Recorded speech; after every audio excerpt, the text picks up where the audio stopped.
The stale antiseptic smell hit me first. Then the beeping, rhythmic, mechanical, unfeeling. My eyelids felt weighted, and I struggled to pry them open as consciousness crawled back into my body. White ceiling tiles came into focus, followed by the sensation of crisp sheets against my skin. Hospital. I was in a hospital. My throat felt like sandpaper as I tried to swallow. A dull ache radiated from my abdomen, and instinctively, my hand drifted down to rest on my stomach.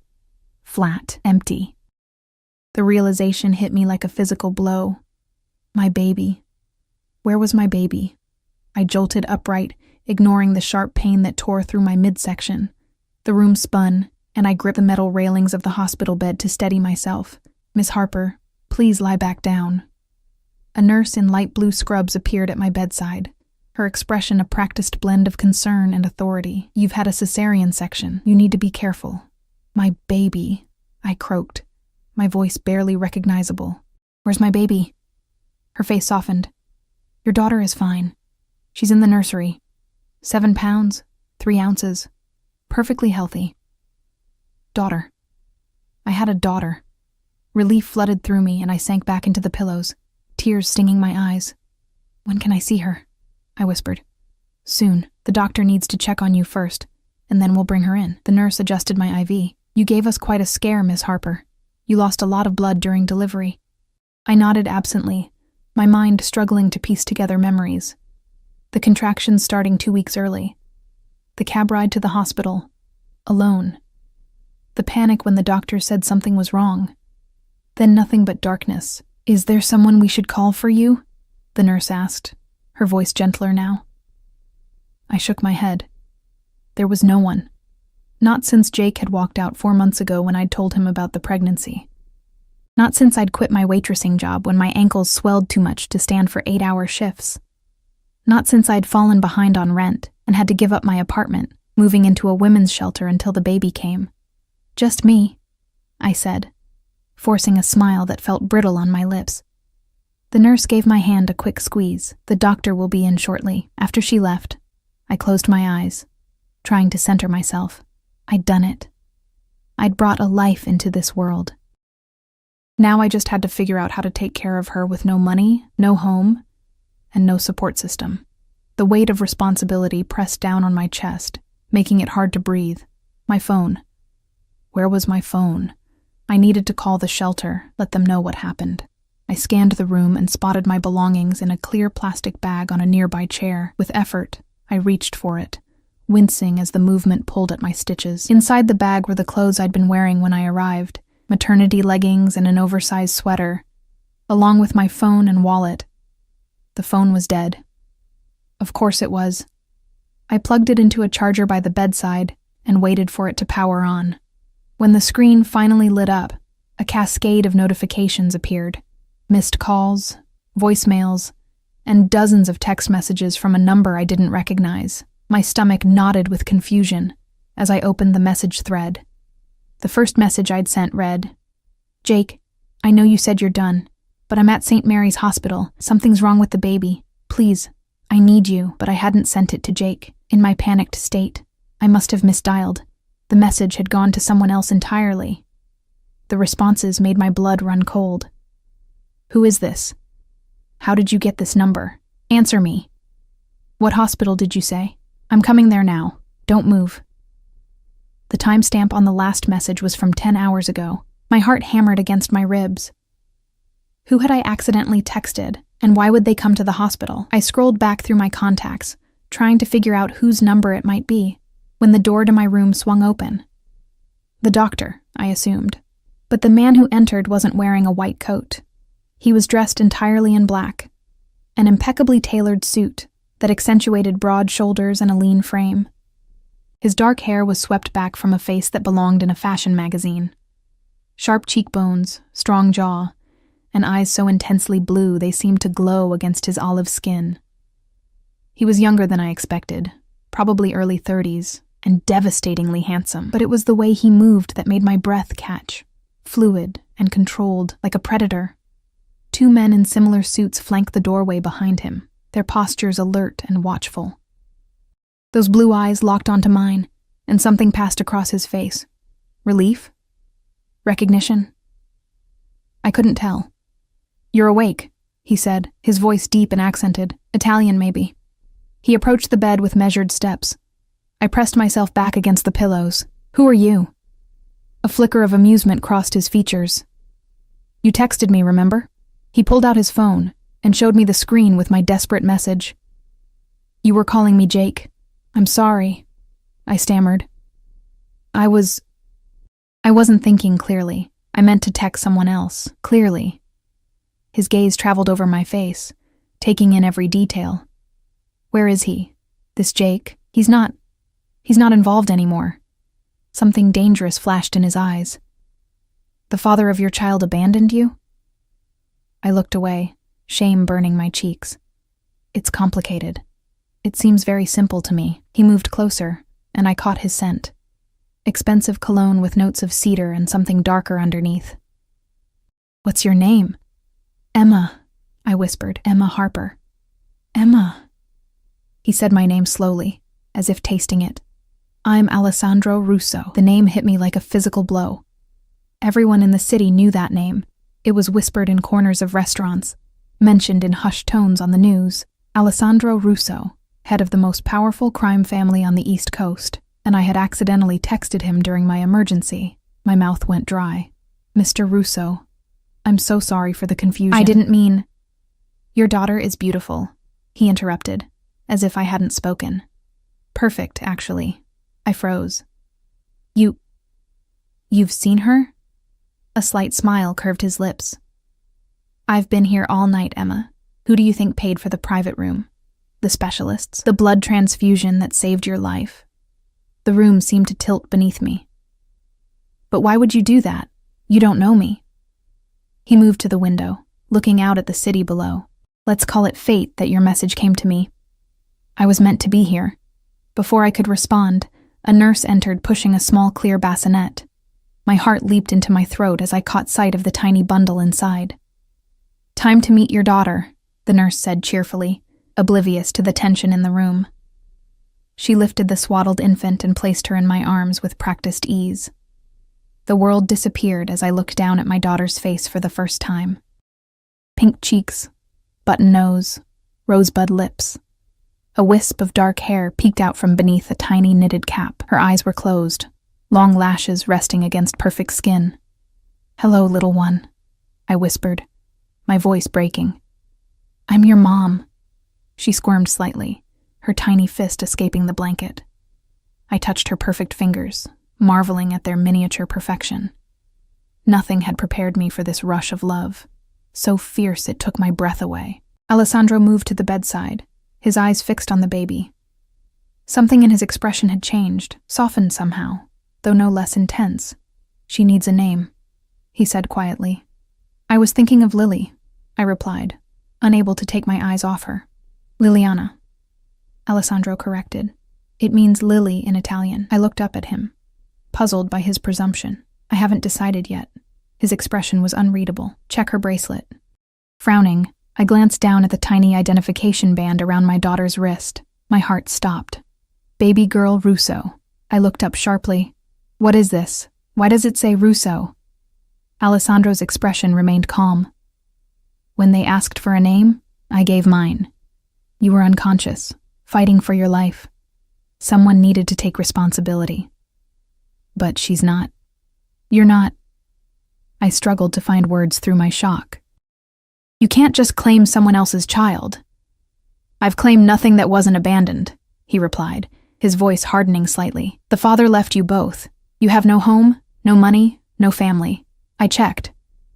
A chill ran through me. "You investigated me? I protect what's mine." "She's not yours." I clutched Lily closer, wincing at the pain the sudden movement caused. Alessandro watched me with those unnervingly perceptive eyes. "Where will you go when they discharge you?" "The women's shelter doesn't allow infants past 2 weeks old. You have $87 in your bank account. No job, no family to help." Each word landed like a blow, the truth I'd been avoiding for months laid bare by a stranger. "That's not your concern," I said, but my voice wavered. It became my concern the moment your message appeared on my phone. He reached out and gently touched Lily's cheek with one finger. The tenderness of the gesture contrasted sharply with the steel in his voice. I don't believe in coincidences, Emma.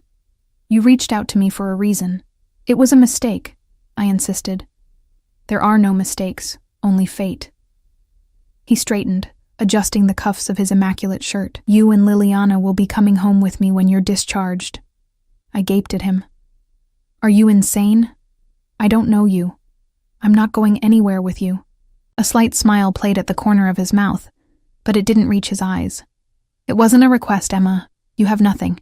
I have everything. Liliana deserves more than a homeless shelter for her first days of life. You can't force me to... I'm not forcing anything. I'm offering you a choice. His voice was dangerously soft. Accept my help. Give your daughter the life she deserves, or struggle alone. Pride is a luxury you can't afford right now. The brutal truth of his words hit me hard. What could I offer Lily? A spot on a shelter cot? Formula measured out to the last ounce because I couldn't afford to waste a drop? Alessandro reached into his jacket and pulled out a business card, placing it on the bedside table. Think about it. I'll return tomorrow. He leaned down and, to my shock, pressed a gentle kiss to Lily's forehead. Then he straightened, his gaze capturing mine once more. She has your eyes, he said quietly. Beautiful. Without another word, he turned and left the room, his two silent guards following in his wake.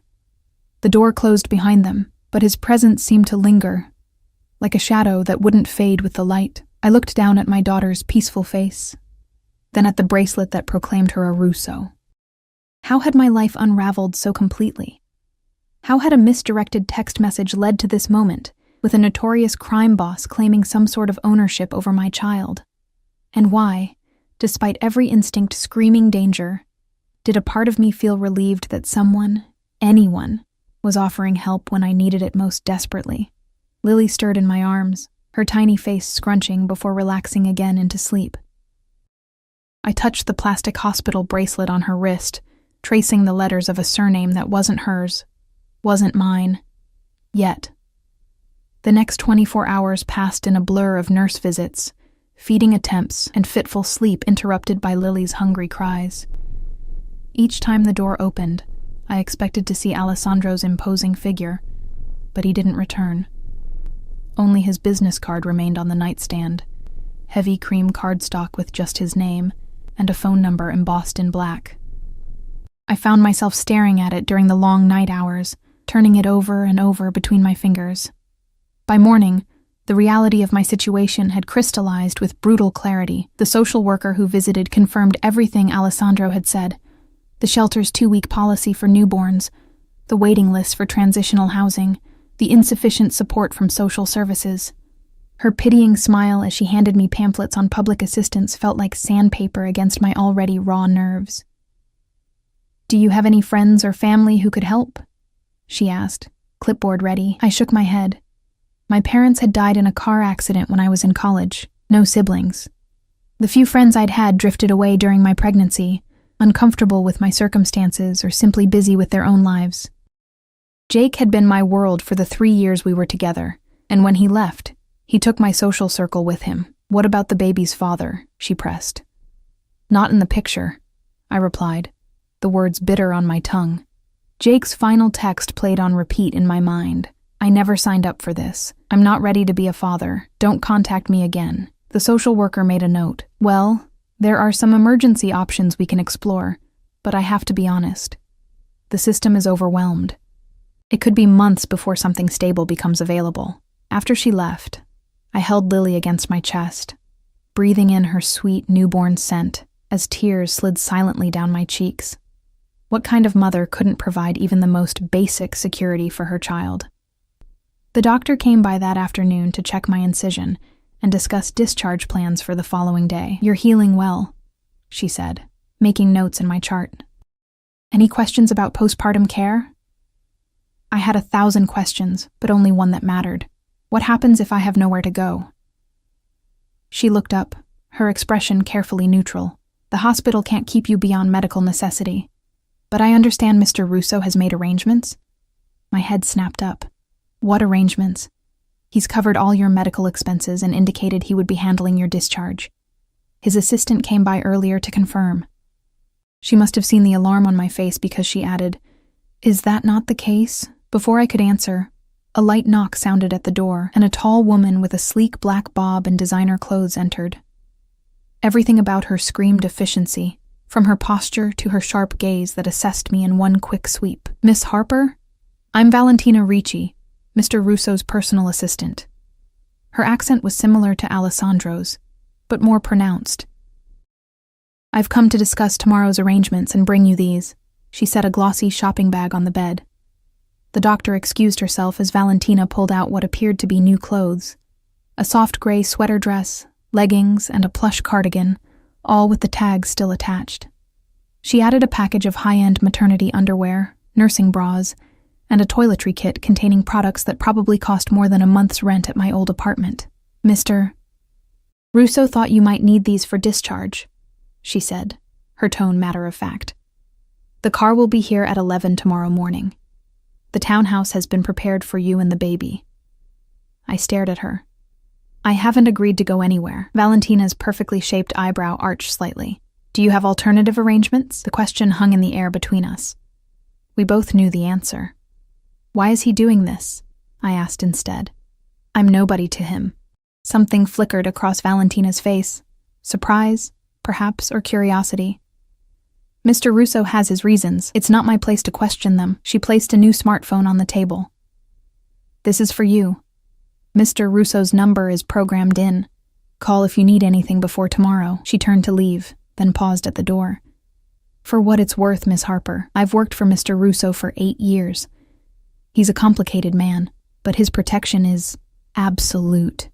After she left, I examined the clothes, running my fingers over fabrics finer than anything I'd ever owned. The phone was the latest model, already activated and charged. I picked it up, scrolling through the contacts. Only one entry. Alessandro Russo. My finger hovered over the call button. What would I even say? Thank you for the charity? No thanks. I'd rather struggle alone. Please explain why you've taken such an interest in me and my daughter. Instead, I set the phone down and cradled Lily, who had begun to fuss. As I fumbled to position her for feeding, the hospital room's limitations became painfully apparent. No comfortable chair, nowhere to rest my still tender body, as I tried to soothe my increasingly frustrated daughter. "It's okay, baby girl," I murmured. Though we both knew it wasn't. Nothing about this situation was okay. Night fell, and with it came the crushing weight of decision. Stay and face certain hardship, or go with a dangerous man who, for reasons I couldn't fathom, seemed determined to provide for us. Pride warred with practicality. Fear battled with desperate need. I dozed fitfully between Lily's feedings, dreaming of blue eyes and shadowy figures. When dawn broke, I had made my decision. For Lily, I would swallow my pride. For Lily, I would accept help, even from the most unlikely source. But I would maintain boundaries. This would be temporary, just until I could get back on my feet. At precisely 11 the next morning, as I finished dressing in the clothes Valentina had brought, there was a knock at the door. I expected Alessandro's assistant again, but it was the man himself who entered, looking even more imposing in daylight. Today's suit was charcoal gray, his presence filling the small room instantly. His eyes found mine first, then moved to Lily, who was sleeping in the plastic hospital bassinet. Something in his expression softened almost imperceptibly. "You're ready?" he asked, though it wasn't really a question. I nodded, unable to find words as the reality of what I was doing hit me. "The car is waiting." He moved to the bassinet and, with unexpected gentleness, lifted Lily into his arms. She looked impossibly tiny against his broad chest, her dark hair a stark contrast to his crisp white shirt. He cradled her with the confidence of someone who had held babies before, supporting her head perfectly. "You've done this before," I said, surprised. A shadow crossed his face. "I have a younger sister." There was a significant age difference. It was the first personal detail he'd shared, and it momentarily threw me. I hadn't thought of him as having a family, having been anything other than the powerful, dangerous man he clearly was now. Alessandro called for a nurse, who appeared with discharge paperwork and a wheelchair. Hospital policy for new mothers.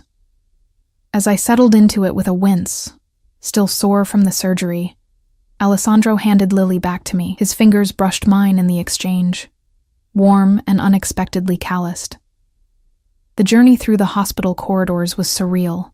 Alessandro walked beside the wheelchair, his presence creating a bubble of space around us as people instinctively moved out of his way. The two silent guards from yesterday appeared at the hospital exit, flanking a gleaming black SUV with tinted windows.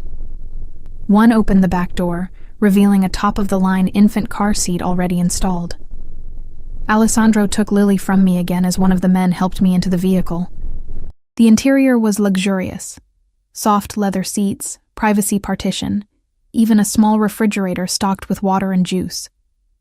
Alessandro settled Lily into the car seat with surprising expertise, checking the straps twice before taking the seat beside me. The doors closed with a solid thunk that felt oddly final. "Where exactly are we going?" I asked as the car pulled smoothly away from the curb. "My townhouse in Beacon Hill," Alessandro replied. "It's secure, private, and has everything you and Liliana will need." I bristled slightly at his use of the full name I hadn't agreed to. "Her name is Lily." His eyes met mine, unreadable. "Liliana is a strong name. She'll grow into it." I wanted to argue, but exhaustion pulled at me, the events of the past days catching up all at once. Instead, I turned to look out the window as familiar city streets gave way to increasingly affluent neighborhoods. Finally, the car slowed in front of a stunning brick townhouse, 4 stories of historic architecture, updated with modern security features I could spot even from the street. Cameras, reinforced windows, a discreet but obvious security panel by the front door. The driver opened my door while another man, not one of the guards from the hospital, but similarly dressed, opened the front door of the house. Alessandro carried Lily inside, leaving me to follow on still unsteady legs. The interior was a perfect blend of historic charm and modern luxury. Crown molding and hardwood floors alongside sleek furniture and state-of-the-art technology. Alessandro led me through a formal sitting room to a more comfortable living area, where he gently placed Lily, still asleep in her car seat, on a coffee table. "Would you like to see your rooms?" he asked. I nodded, suddenly overwhelmed by the opulence surrounding me. This house probably cost more than I would earn in several lifetimes. Alessandro led me up a graceful staircase to the second floor, opening double doors to reveal what could only be described as a suite, a spacious bedroom with a king-sized bed, open to a sitting area, and a bathroom larger than my entire former apartment. But what made my breath catch was the adjoining room, a fully equipped nursery in soft shades of cream and pale green. A hand-carved wooden crib stood beneath a crystal chandelier, while a plush rocking chair waited by windows overlooking a small garden. A changing table held neatly stacked diapers and baby clothes, more than Lily could wear in her first months of life. When did you... I couldn't form a complete thought as I took in the meticulous preparation. "I have resources," Alessandro said simply. He opened a closet door to reveal women's clothing, dresses, pants, tops, all in what appeared to be my size. "Valentina arranged these based on your measurements from the hospital. If anything doesn't fit or isn't to your taste, she can exchange it." I ran my fingers over a silk blouse that probably cost more than my monthly food budget. "This is too much. I can't accept all this." "You can, and you will." His tone brooked no argument. "Your comfort and Liliana's needs are now my concern." I turned to face him directly. "Why? You still haven't explained why you're doing all this." Alessandro was silent for a long moment, studying me with those piercing blue eyes. "Let's just say I recognize an opportunity when I see it." "An opportunity for what?" I pressed. "To right a wrong." He glanced toward the window, his jaw tightening almost imperceptibly. "The father of your child abandoned his responsibilities. I find that unacceptable." There was something in his voice, a cold fury carefully controlled, that made me shiver despite the room's comfortable temperature. "So this is... what? Some kind of moral crusade for you?" I couldn't keep the skepticism from my voice. A slight smile curved his lips, though it didn't reach his eyes. "I'm not known for my morality, Emma." Then what is it? Because men like you don't do charity cases without expecting something in return. His expression darkened. Men like me? I swallowed hard but stood my ground. Powerful men, dangerous men. You know who I am. It wasn't a question. Everyone knows who Alessandro Russo is, I said quietly. He moved closer and I had to fight the urge to step back. And yet you came with me willingly. For Lily, I clarified, because she deserves better than what I could give her right now. A mother's sacrifice, he murmured. Something like approval in his tone, noble, but unnecessary. I'm not asking for anything in return, Emma. Consider it a debt paid forward. Before I could question him further, a cry echoed from downstairs. Lily awakening, hungry and disoriented in strange surroundings. I moved instinctively toward the door, but Alessandro placed a hand on my arm, stopping me. There are some ground rules, he said, his voice low and serious. You will stay within the house unless accompanied by me or my security team. The doors and windows are alarmed. Your phone is monitored. These measures are for your protection. Protection from what? I asked, alarm rising in my throat. I have enemies, he said simply. By accepting my help, you've potentially made yourself a target. I won't take chances with your safety or Liliana's. Another cry from Lily, more insistent this time. So we're prisoners here, I stated flatly. Alessandro's expression hardened. You're guests under my protection. There's a difference. But as I brushed past him to tend to my daughter, the distinction felt academic at best. I had traded one form of vulnerability for another, exchanged desperation for dependence. What I couldn't yet determine was whether I'd made a terrible mistake. Days blended into one another in Alessandro's townhouse. Despite the luxury surrounding us, I existed in a state of limbo, safe but confined, cared for but controlled. Each morning, I awoke to fresh flowers on the nightstand, and the sounds of Lily's gentle breathing from the bassinet I'd insisted on keeping beside my bed instead of using the nursery. A week passed, then 2. My body healed, the surgical scar fading from angry red to pink as I settled into the strange rhythm of this new life. Motherhood consumed me, feeding schedules, diaper changes, brief moments of sleep snatched between Lily's needs. Through it all, Alessandro remained a shadowy presence, coming and going at odd hours, sometimes absent for days, other times appearing unexpectedly in the doorway of the nursery, while I rocked Lily to sleep. He never touched me, maintaining a careful distance that somehow felt more intimate than contact. But his eyes followed my movements, studying me when he thought I wouldn't notice. And with Lily, he showed a tenderness that continually caught me off guard, the way he'd hold her with such careful precision, speaking to her in soft Italian phrases I couldn't understand. On the rare occasions we shared meals, always brought in by a private chef who prepared the food and then discreetly disappeared, conversation remained superficial. Alessandro asked about Lily's development, my comfort, whether I needed anything. I asked nothing in return, afraid of the answers I might receive. It was during one such dinner, nearly 3 weeks after we'd arrived, that something shifted.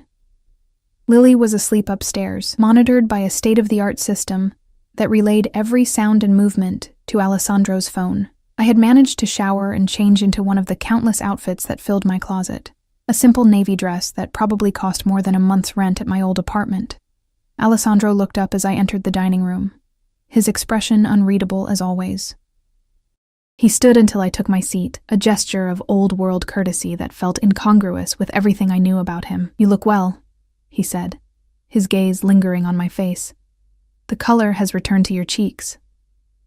I nodded, reaching for the glass of water beside my plate. I'm feeling stronger. Good. He gestured to one of his ever-present guards, who poured wine into Alessandro's glass before retreating to the perimeter of the room. You've adjusted to motherhood admirably. I haven't had much choice, I replied, unable to keep a hint of bitterness from my voice. Alessandro studied me for a long moment. You resent being here. It wasn't a question, but I answered anyway. I'm grateful for the help with Lily. But yes, I resent being a prisoner. A gilded cage is still a cage, he murmured, as if quoting something. What would you do, Emma, if you could leave? Where would you go? The question caught me off guard. I'd thought about little else during my sleepless nights, but had never formulated a concrete plan. I'd get a job, find an apartment, build a life for Lily and me. With what resources? I stiffened at his dismissive tone. I managed before. Did you? From what I understand, you were living in a shelter when you went into labor. Your bank account was overdrawn. The father of your child had abandoned you. His voice remained calm, almost gentle, but each word cut like a blade. How exactly were you managing? Anger flared in my chest, hot and sudden. You've made your point. I'm helpless, dependent on your charity. Is that what you want to hear? What I want, Alessandro said, setting down his wine glass with deliberate precision, is for you to see reality clearly. Your pride, admirable as it may be, won't feed Liliana or put a roof over her head. And you will? I challenged. For how long? A month? A year? Until you grow bored of your little charity project? Something dangerous flashed in his eyes, gone so quickly I might have imagined it. You're not a charity project, Emma. Then what am I? Why am I here? Alessandro was silent for a long moment, his gaze fixed on some point beyond my shoulder. When he finally spoke, his voice was quieter. When I was 10 years old, my father took me to see a man who had failed to repay a debt. Do you know what we found? The abrupt change of subject startled me. I shook my head. A broken door, an empty apartment, and a note explaining that he couldn't face the consequences, so he'd left his wife and infant daughter to deal with them instead. Alessandro's expression hardened. My father was furious, but what stayed with me was the woman's face when she realized her husband had abandoned her to face my father alone. My chest tightened. What happened to her? My father was a brutal man, but he had one principle. Women and children were not to be harmed. Alessandro's lips curved in a mirthless smile. He forgave the debt, arranged for the woman to return to her family in Sicily, said a man who would abandon his child deserved to lose everything. I struggled to understand the connection. Is that why I'm here? Because of something your father taught you? You're here because the moment I saw you in that hospital bed, exhausted and alone with a child whose father had abandoned you both, something shifted. He paused, seeming to choose his words carefully. Call it conscience if you believe I have one. Everyone has a conscience, I said quietly. His smile was razor sharp. You're very naive, Emma. Before I could respond, his phone buzzed. Alessandro checked the screen, his expression instantly hardening. He stood, straightening his jacket with a practiced motion. I need to go. There's a situation that requires my attention. He paused, then added, Don't wait up. I never do, I replied, the words coming out more wistfully than I'd intended. Alessandro studied me for a moment longer, something unreadable in his gaze. Then he was gone. The quiet click of the front door, the only evidence he'd been there at all. Left alone, I wandered through the house, a luxury prison I still hadn't fully explored. The ground floor contained the formal rooms, living room, dining room, study. The second floor held our bedrooms and the nursery. The third floor remained a mystery, its door always locked. I paused at the foot of the stairs leading to that forbidden floor, my hand on the polished banister. What secrets did Alessandro keep there? The darker side of his business, perhaps? Evidence of the criminal empire everyone whispered about? A soft cry from the baby monitor clipped to my waist interrupted my thoughts. Lily was awake, hungry again. I hurried back upstairs to the nursery, pushing aside questions about Alessandro's past and my uncertain future. As I settled into the rocking chair to feed Lily, a strange melancholy washed over me. Despite the opulence surrounding us, despite the security and comfort Alessandro provided, something essential was missing: connection, purpose, freedom. I traced my finger over Lily's perfect cheek as she nursed, her eyes half closed in contentment. What are we doing here, little one? I whispered. What does he really want from us? Lily's only answer was to continue nursing, oblivious to the complexities of adult motivations. Later that night, unable to sleep, I ventured downstairs for a glass of water. The house was quiet, the security team invisible but undoubtedly present. As I passed Alessandro's study, a sliver of light beneath the door caught my attention. He was back. I hesitated, then knocked softly.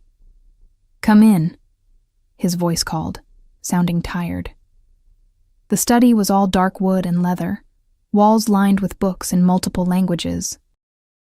Alessandro sat behind a massive desk, his jacket discarded, shirt sleeves rolled up to reveal strong forearms. A tumbler of amber liquid sat untouched before him.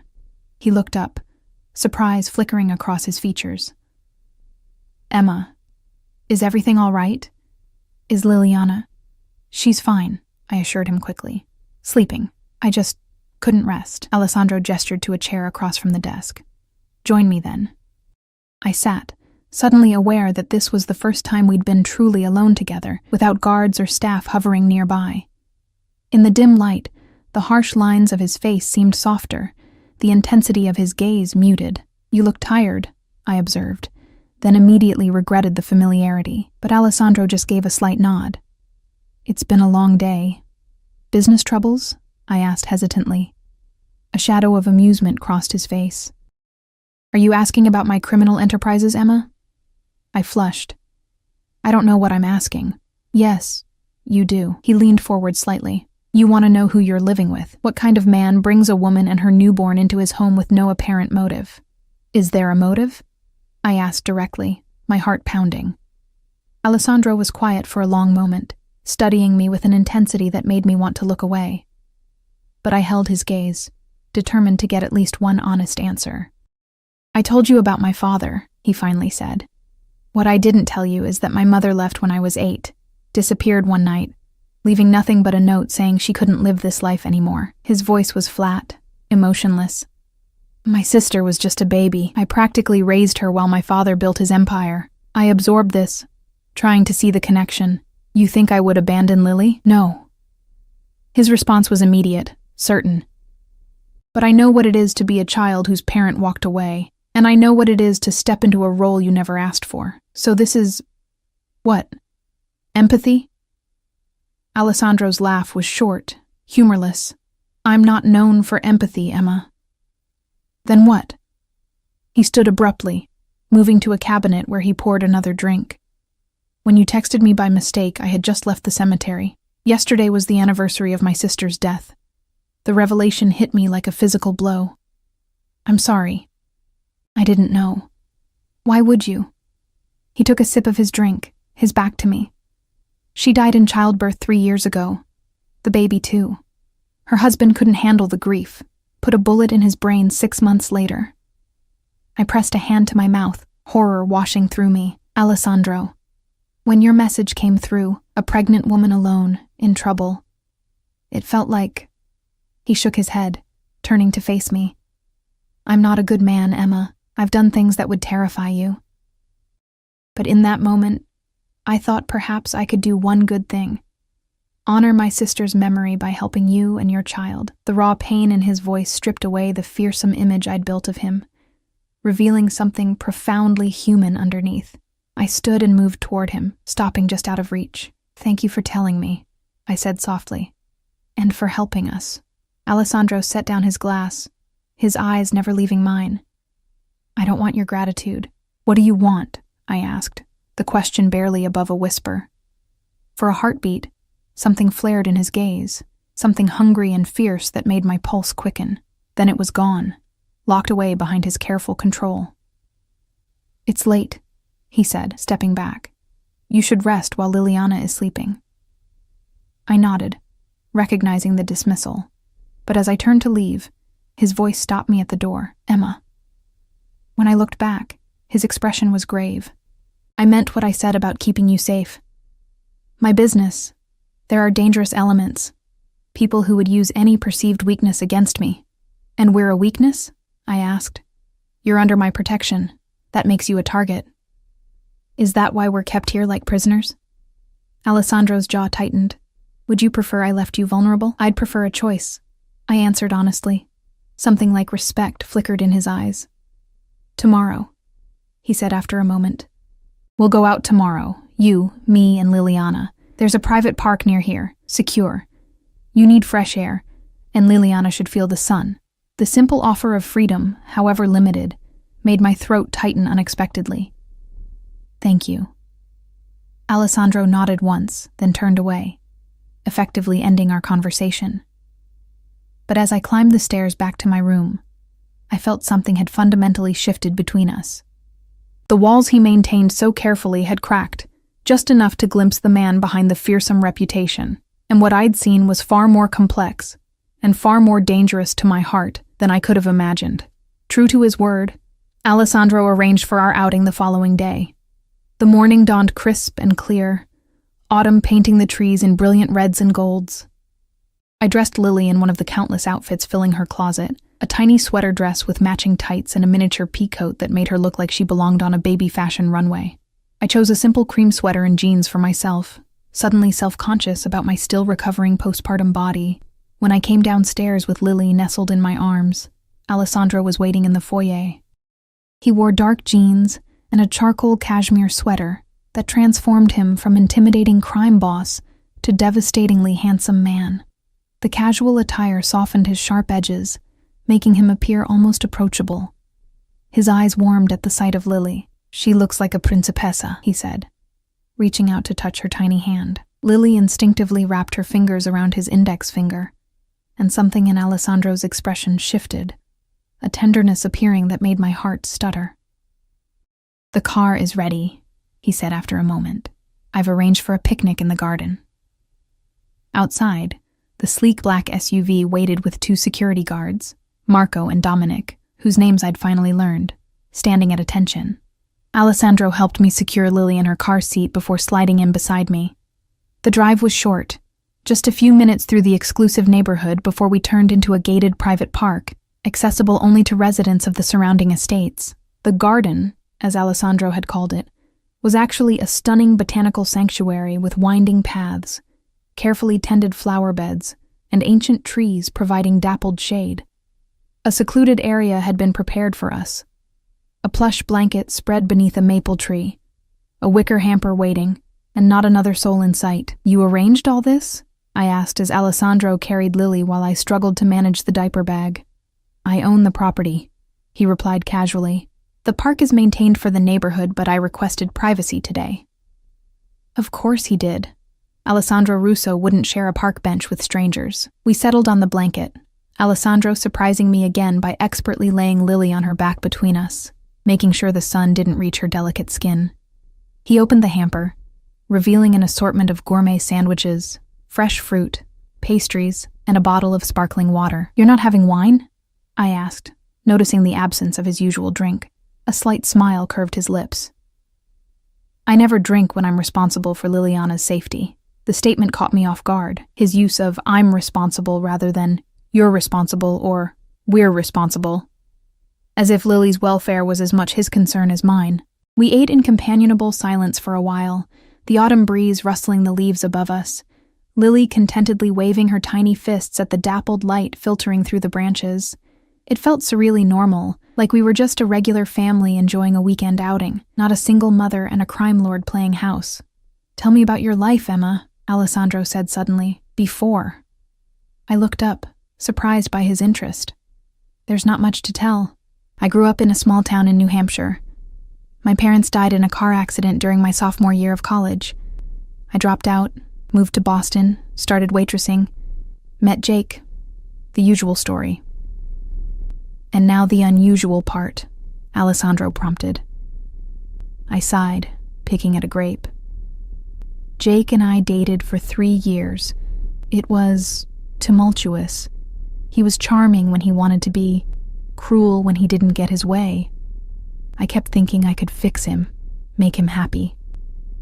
I laughed bitterly. Classic mistake.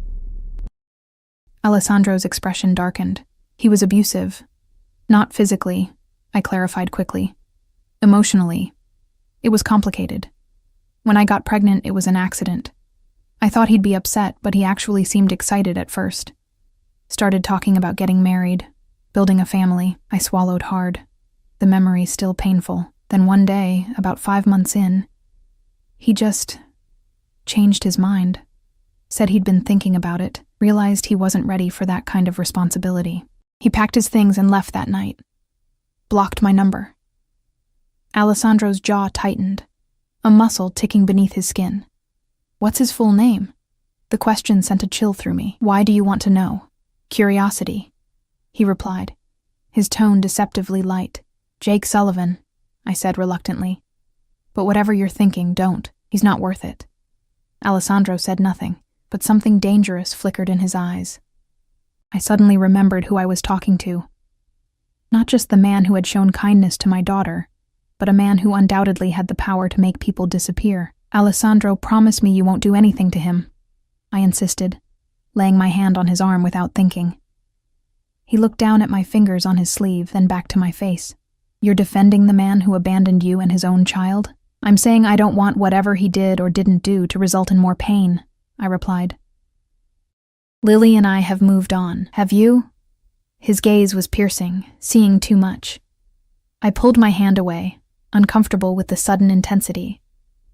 We're managing thanks to you. Alessandro seemed about to say more when Lily began to fuss. I lifted her into my arms, cradling her against my shoulder, grateful for the interruption. As I soothed her, I felt Alessandro's eyes on me, watching the way I handled his daughter. His daughter. The thought struck me with sudden force. Is that how he saw her? Was that why her hospital bracelet had borne his name? Why he'd created a perfect nursery before we'd even arrived? Why he looked at her with such tender possessiveness? We should head back, Alessandro said, checking his watch. I have a meeting this afternoon. The spell of normality broken. We packed up and returned to the car. As we drove back to the townhouse, Alessandro received a phone call. He answered in rapid Italian, his tone shifting instantly from the almost gentle man of our picnic to something harder, colder. A reminder of who he really was. Back at the house, Alessandro escorted us to the door but didn't come inside. I'll be late tonight, he said, his expression guarded once more. Don't wait up. I nodded, already turning toward the stairs, Lily growing heavy in my arms. But Alessandro caught my elbow, the touch sending an unexpected jolt through me. Emma. His voice had softened again. Thank you for today. Before I could respond, he was gone, sliding back into the waiting SUV. The house felt emptier without him, despite its size and the discreet presence of security staff. I went through the motions of the evening. Feeding Lily, bathing her in the luxurious infant tub, dressing her in soft pajamas, and rocking her to sleep. But my mind kept returning to the man who had inserted himself so completely into our lives.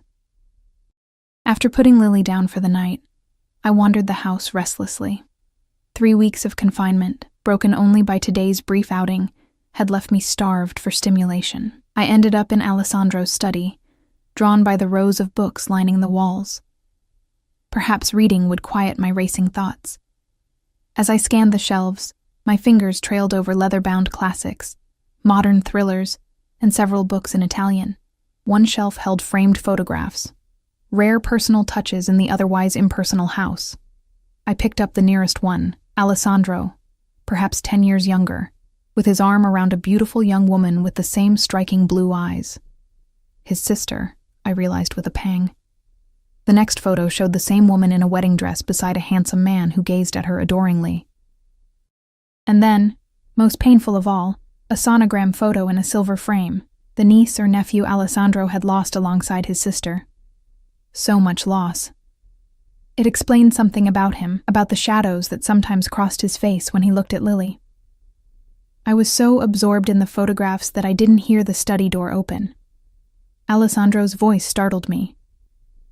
That was taken 3 months before she died. I turned, guilt washing over me. I'm sorry. I shouldn't have been snooping. It's fine. He moved closer, taking the frame from my hands. Her name was Sophia. She was 25 when she died. The doctors said it was a pulmonary embolism. Came out of nowhere during delivery. By the time they realized what was happening, it was too late for both of them. The raw grief in his voice made my chest ache. She was beautiful. She was the best of us, Alessandro said quietly, replacing the photo on the shelf. Kind, gentle. She wanted nothing to do with the family business. Married a university professor, of all people. My father was furious, but she stood her ground. Only person who ever defied him and lived to tell about it. I absorbed this casual reference to his father's violence, a reminder of the world Alessandro inhabited. You miss her. Every day. He moved to the bar cart in the corner, pouring himself a drink. "It's late. Why aren't you asleep?" "Restless, I guess." I hesitated, then added, "Thank you for today. The outing. Lily and I both needed it." Alessandro nodded, taking a sip of his drink. He'd changed since I'd last seen him, back into one of his impeccable suits, but he looked tired, lines of strain visible around his eyes.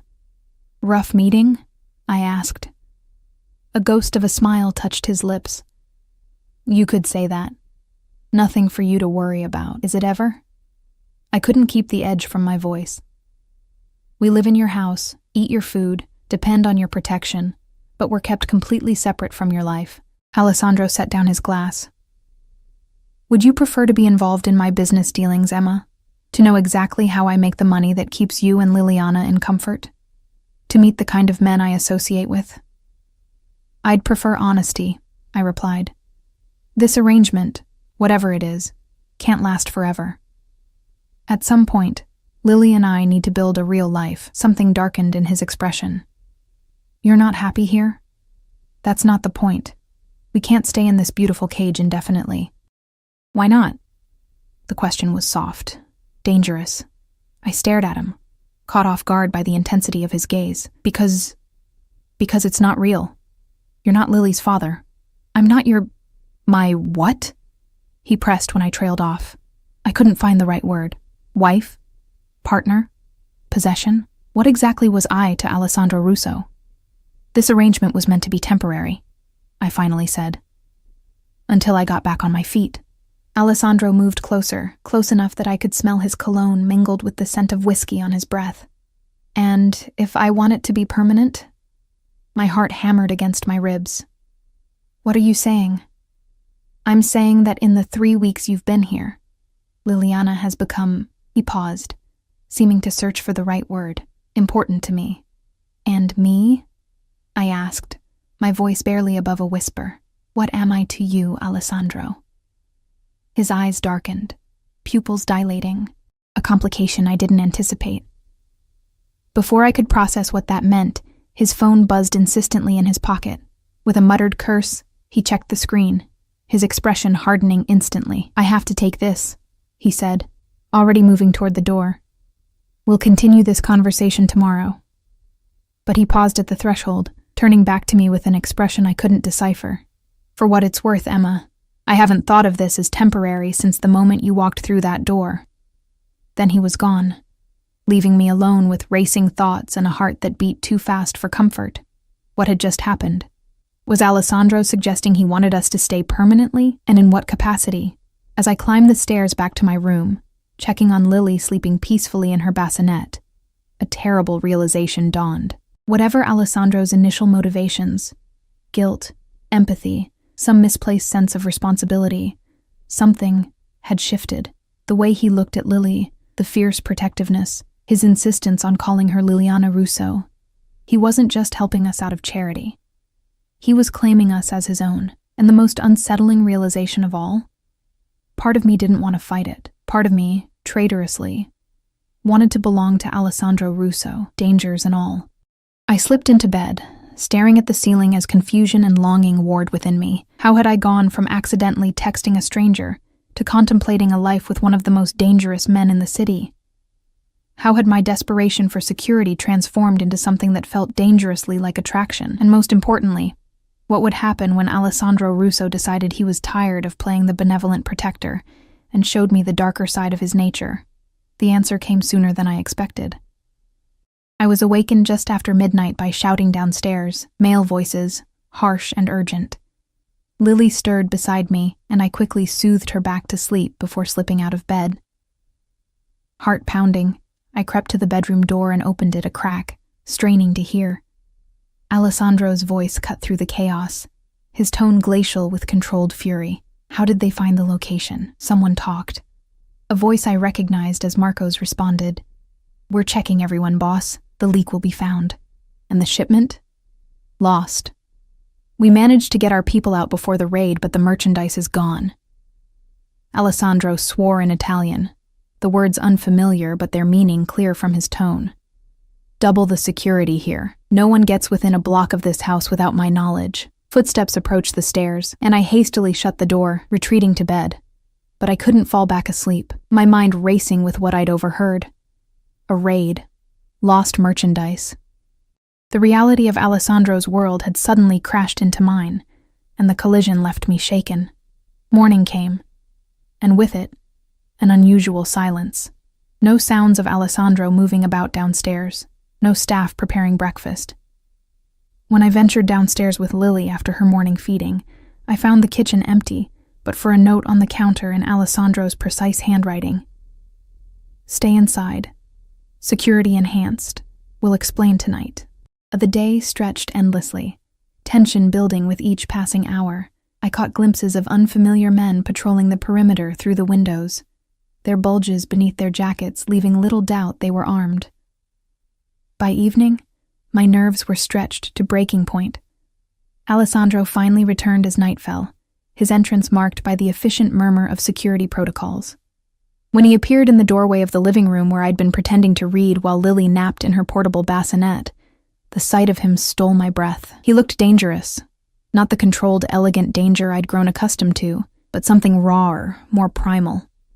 A cut marked his cheekbone, already darkening to a bruise. His knuckles were scraped raw, and though he'd clearly attempted to clean up, a faint smear of what looked disturbingly like blood remained on his white shirt cuff. "You're hurt," I said, rising from the couch. Alessandro waved away my concern. "It's nothing." "What happened?" I demanded, my earlier fear hardening into anger. "I heard shouting last night. Men with guns have been circling this house all day. Lily and I deserve to know if we're in danger." His expression tightened. A business arrangement went badly. Some associates thought they could take advantage of a situation. They've been corrected. The clinical way he described what had clearly been violence made my skin crawl. "Corrected," I repeated. "Is that what you call it when you beat someone bloody?" Alessandro's eyes flashed. "Would you prefer I let them threaten what's mine? Let them think they can move against me with no consequences? What's yours?" I echoed. "Is that what we are to you? Possessions?" He moved closer, his intensity filling the room. "You're under my protection. That makes you my responsibility. We never asked for this." I gestured wildly at our surroundings. "This gilded cage, this dangerous life. I texted you by mistake." "And yet here you are," he countered, his voice dropping dangerously. "Accepting my hospitality, my protection, my—" "What choice did I have?" I interrupted, my voice cracking. I was desperate. Alone. But I'm not so desperate now that I'll risk my daughter's safety. Alessandro went very still. "You think Liliana isn't safe with me?" "I think your world is violent and dangerous," I replied. "I heard enough last night to know that. Raids, lost merchandise, people talking who shouldn't. What happens when your enemies decide to target the woman and baby living in your house? No one would dare," he growled. "Really?"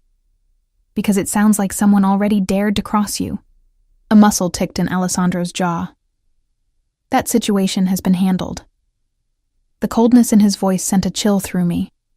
I'd been living in a fantasy these past weeks, seeing only the man who cradled my daughter with gentle hands and arranged picnics in private gardens. But this was the real Alessandro Russo, a man who handled situations with his fists, who inspired fear in hardened criminals, whose business involved raids and shipments and violence. "I think we should leave," I said quietly. Alessandro's expression didn't change, but something in his eyes darkened. "Where would you go?" "I don't know yet, but somewhere normal, somewhere safe." "There is nowhere safer than with me," he insisted, moving closer until he stood directly before me. "Do you think the world out there is kinder than I am? That you won't face dangers on your own?" "Normal dangers," I countered. "Not the kind that come with bulletproof windows and armed guards." His hands came up to frame my face, the gentleness of the touch at odds with the intensity of his gaze. "Emma, listen to me. What happened last night was an isolated incident, a necessary reminder to certain parties that I protect what's mine. It won't happen again." "You can't promise that," I whispered. "I can," he insisted. "And I do." We stood like that for a long moment, his hands warm against my skin, his eyes holding mine. Despite everything, despite the fear and uncertainty churning inside me, I felt the pull between us, the undeniable attraction that had been building since the first moment he walked into my hospital room. "I don't know if I can do this," I admitted. "Live in your world. Then let me live in yours," he replied, his voice softening. "Tell me what you need to feel secure, to feel free. I'll make it happen. It's not that simple. It can be." His thumb traced the curve of my cheek. "Let me show you." The moment hung between us, charged with possibility. Then Lily's cry shattered the tension, and I stepped back, Alessandro's hands falling away as I turned toward my daughter. "She needs to be fed," I said, my voice unsteady. Alessandro nodded, a flash of disappointment crossing his features before his usual mask slipped back into place. "We'll continue this discussion later." But as I lifted Lily from her bassinet, soothing her hungry cries, I knew the conversation had reached a crucial juncture. I had to decide: stay and accept Alessandro Russo, danger and all, or leave and face the world alone with my daughter. The answer came to me as I rocked Lily that night, watching her perfect face in the dim glow of the nightlight. I couldn't expose her to this world of violence and criminality, no matter how protected Alessandro promised we would be. She deserved better, deserved normalcy, safety, a father figure who didn't come home with bloodied knuckles. By morning, I'd made my decision. I packed a small bag with essentials for Lily and the few possessions I'd arrived with, the fancy clothes, the designer baby outfits, those I left behind. They weren't really mine anyway. I waited until Alessandro left for a meeting, then approached Marco, who'd become the most familiar of the security team.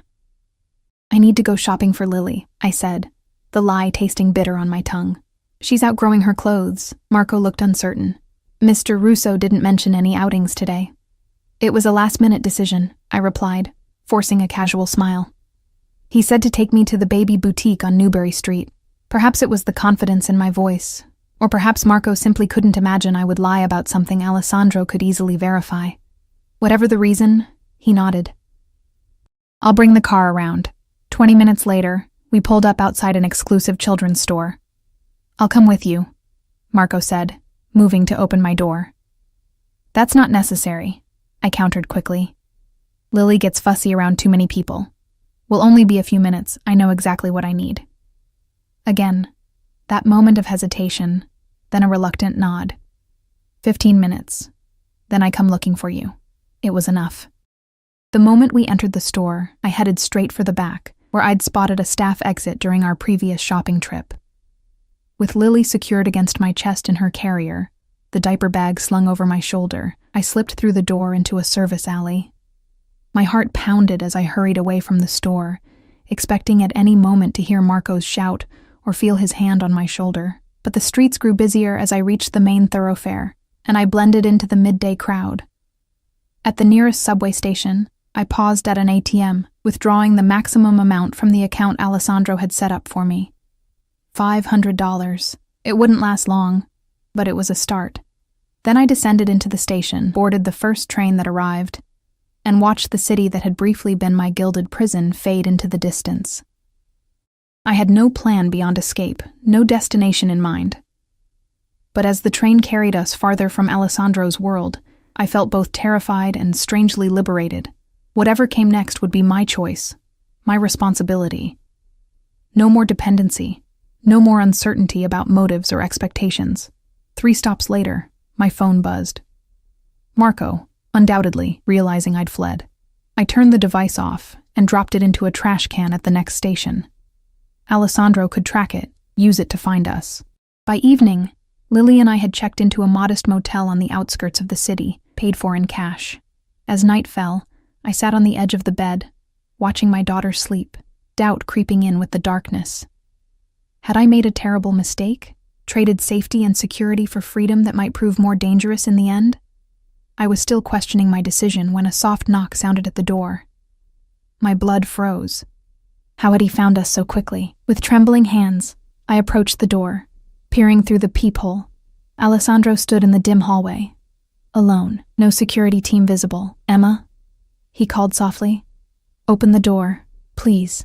I should have remained silent, pretended we weren't there. but something in his voice, a vulnerability I'd never heard before, made my hand move to the lock. When I opened the door, the man before me looked nothing like the powerful crime boss I'd come to know. He looked tired, worried, his usual perfect composure fractured. "How did you find us?" I whispered. "Did you think I wouldn't?" he replied, his voice equally soft. "That I would let you and Liliana disappear without a trace? You can't stop us from leaving," I said. Though my resolve was already weakening, Alessandro's eyes held mine. "I'm not here to stop you. I'm here to tell you that whatever you decide, wherever you go, my protection goes with you. You want freedom? I'll give it to you. A home of your own, financial security, distance from my business, whatever you need." "Why?" I demanded. "Why go to such lengths for us?" "Because in the weeks you've been in my life, you've become essential to it," he replied simply. "You and Liliana. Your business can be managed differently," he interrupted. "Legitimized. It was already in progress before you came into my life. For Sophia initially, now for you. For Liliana." I stared at him, trying to read the truth in his eyes. "People don't just walk away from your world." "I'm not walking away," he clarified. "I'm evolving it, building something that can exist in the light." "And us?" I whispered. "What would we be to you?" Alessandro reached out, his fingers brushing mine hesitantly. "Family, if you'll have me."